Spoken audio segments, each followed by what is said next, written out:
Hello everyone, my name is Oljas. Today I would like to tell you about the foreign policy of Russian Federation.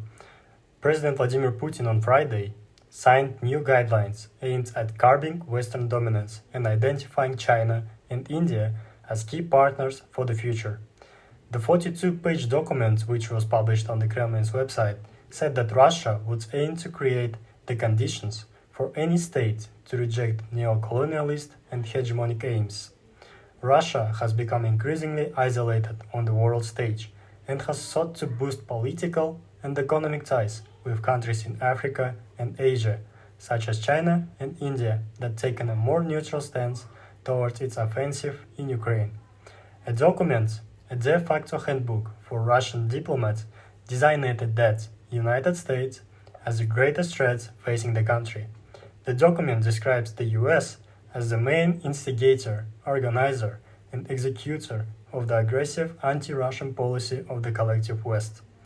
Russia's foreign policy, according to the document, should reflect that the US is the source of the main risks for Russia's security, international peace, and the balanced, just, and sustainable development of mankind.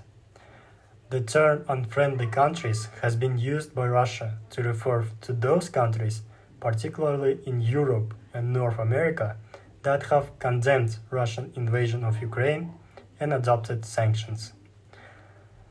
At the same time, the 42-page doctrine singled out China and India as Russia's strategic partners and argued that Moscow will position itself towards other countries. Putin recently talked up ties, in particular with China, during President Xi Jinping's visit to Moscow earlier this month.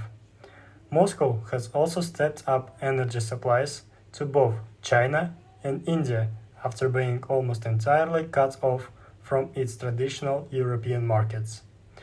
The document stressed the importance of the deepening of ties and coordination with friendly, sovereign global centers of power and development located on the Eurasian continent.